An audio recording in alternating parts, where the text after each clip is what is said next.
Hello everyone, we are group number 2 and we'll be talking about our culinary explorations together. My name is Amani. I'm Sarah. I'm Isabel. And I'm Scott. We have 4 different recipes that we created for each other and we'll go ahead and get started on those. I did research on matzo ball soup that Isabel created for us, which is served with chicken and potatoes. With this recipe, matzo ball soup is a famous meal that is created during Passover in Jewish traditions, and people usually used to go to local bakeries and get the matzo ball breading, and they would use the leftover crumbs to create the balls that are the ball shapes that go into the broth. And also is a famous meal because many of the people fleeing from Egypt only used unleavened bread, which is bread that didn't have time to rise, and they would use that bread to continue to make their the shapes of the dough for their broth. This is the list of the ingredients for the soup. The chicken was pretty simple. She just had some chicken thighs and seasoned them, and we ate that alongside the soup and with some potatoes. The brand was just Little Potatoes. And in the video presented here, we have me rolling the matzo ball dough, and we place it into the broth that is boiling on the stove.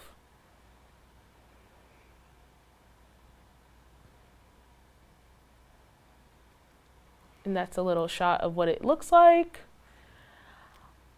Some thoughts about the food. It was really good. I personally have never had matzo ball soup. I have had chicken and potatoes before, but it was very interesting. Isabel did allow us the opportunity to try the raw form of what it looks like, which is just a giant cracker. It doesn't have a taste, but once you put it into the broth, it fills up the flavor from there. All right, and I did my presentation on Amani's meal, which she made chicken katsu and served it with rice and macaroni salad. Chicken katsu is just a very famous form of cooking, and it can be any sort of meat product, and it's basically just breaded and fried meat.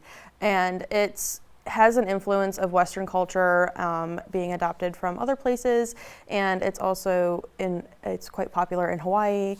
And it originates in Japan in the late 1800s following Western influence of different frying foods such as schnitzels, and it's also very popular in Hawaii because of the Japanese immigration, and it's typically served with macaroni salad like we had during this meal. And it has a lot of influence from other cultures like British and Portuguese, from the curry which is typically served with the katsu as well. And Amani chose this meal because of media influence from anime and Japanese TV culture. And these are just the different steps of making chicken katsu. So you season the chicken however you like, and then you dredge it in flour, and then you take that chicken and then you put it in an egg wash. Amani added some olive oil to help the egg wash stick to the chicken better, and then you place that into panko breadcrumbs, and then you fry it until it's golden brown and crispy. And these are just some videos of Amani both breading the chicken katsu and frying it.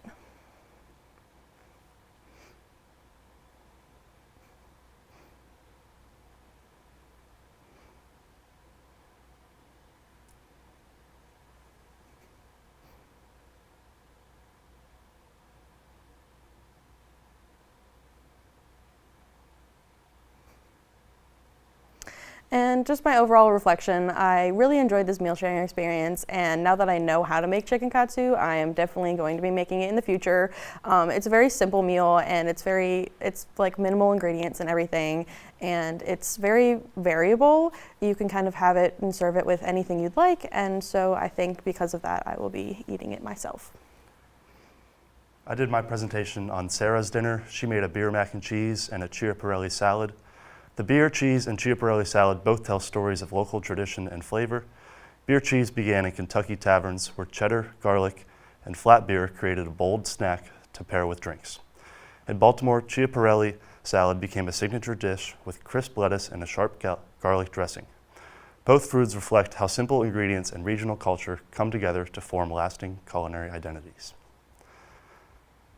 For the chiaparelli salad, we combine chopped iceberg lettuce, grated Parmesan cheese, and sliced white onion combined with a homemade dressing composed of red wine vinegar, olive oil, and oregano, salt, and pepper. For the beer mac, we combined elbow macaroni, sharp cheddar cheese, butter and flour for the roux, milk, beer or lager, garlic powder, salt and pepper, and breadcrumbs on top. Sarah's story was very unique. She grew up eating chiaparelli salad every year as a part of a family tradition. Her family made regular trips to Baltimore's Little Italy, where they'd visit the famous Chiaparelli's restaurant to enjoy the iconic salad with its crisp lettuce, grated cheese, and a strong garlic dressing. For Sarah, the dish isn't just a meal. It's a memory tied to family, place, and tradition. Later, she began experimenting in the kitchen, blending comfort foods like mac and cheese with bold regional flavors like beer cheese, creating her own version of nostalgic favorites. My reflection on her meal was, I agree with the description. Chiaparelli's dressing was bold and full of diverse flavors, but it came together beautifully. It added a sharp contrast to the crisp lettuce, making the salad stand out. The beer mac was equally impressive, rich, hearty, and deeply comforting. I can see why Sarah chose these dishes. They represent both strong flavor and meaningful tradition, and I'll be sure to involve this chiaparelli salad into my meals because I enjoyed it thoroughly. So I looked up into Scott's meal, which was salmon served with potatoes and broccoli, and this was Scott's first time making potatoes, and luckily they didn't explode in the oven. He makes this a lot due to him being an athlete, and it's a very nutritious meal, and it's simple and quick and easy to make, and also every part of this meal has its benefits. So these are the potatoes in the oven and the salmon cooking with just a little bit of oil.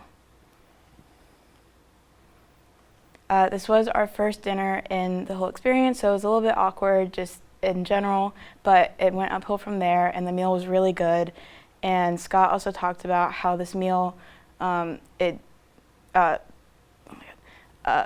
up, he always asked his dad to make something similar for his birthday. And then, like I said before, like being an athlete, I can see why he makes this meal a lot because of all the benefits. Thank you.